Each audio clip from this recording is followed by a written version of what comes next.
बे समाव रिमोला मिथिंगायाव गिख्रंथाव महर लादों।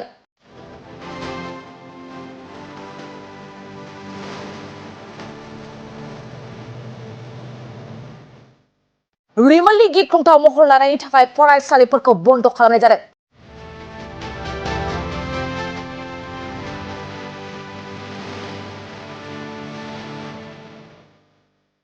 रिमोला मिथिंगायाव गिख्रंथाव महर लानानै मिथिंगाखौ फोजोबस्रांदों आरो गिलु बालु बारहुंखा बारनायनि जाहोनाव गोबां ओनसोलफ्राव बिफांफ्रा गुनानै गोग्लैदों।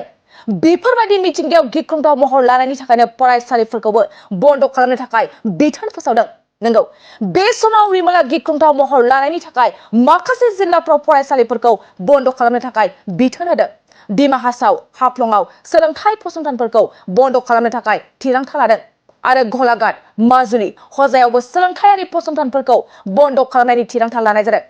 लोगोसे करिमगंज जिल्लायावबो गासैबो सोलोंथाइ फसंथानफोरखौबो साननैनि थाखाय बन्द खालामनाय जादों। 28 मेनिफ्राय साननैनि थाखाय सोलोंथाइ फसंथानफोरखौ बन्द फोसावनाय जादों। रिमोला मिथिंगायाव गिख्रंथाव महर लानायनि थाखाय खुंथाया बे थिरांथाखौ लानाय जादों।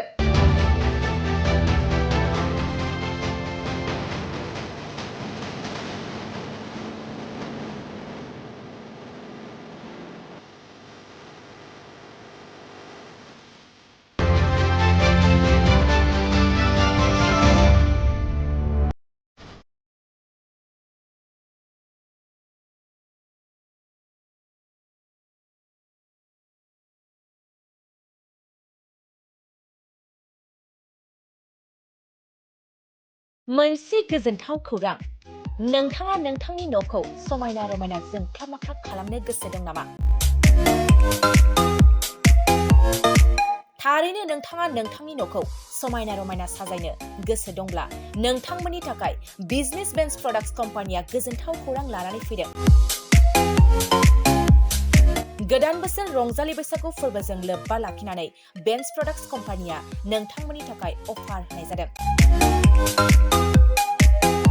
चिरां जिल्ला बेंटल गेट 27 राजा लामानि एबा सिबिथाय लामानि साखाथियाव नोंथांनि न'खौ समायना रमायना खालामनो गोसो जानाय रायजो राजाफोरनि थाखाय बिजनेस बेन्स प्रडाक्ट्सआ लानानै फैदों गोजोनथाव खौरां। पलिग्रेनाइट, WPC एबा PVC, wooden flooring, wallpaper, steel roofing, soffit ceiling बायदि गाबनि न' साजायग्रा खम बेसेनावनो नोंथांमोना बायनानै लांफैनो हागोन।